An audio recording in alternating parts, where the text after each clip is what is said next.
শিয়ালদায় গিয়েছিলাম কিছুদিন আজকে কলেজে যাওয়ার সময়। সত্যি মানুষ এত ব্যস্ত যে দেখতেও পায় না কে কার গায়ে বা কে কাকে ধাক্কা দিয়ে চলে যাচ্ছে। এতটা মানে মানুষ ব্যস্ত হয়ে গেছে এই দুনিয়াতে, মানে কারোর দিকে দেখার থাকে না কারোর কাছে।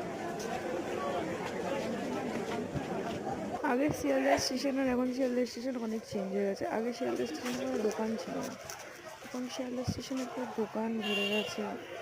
যে সব রকমের দোকান আছে ওখানে, আর মানুষেরও ভিড় বেড়ে গেছে।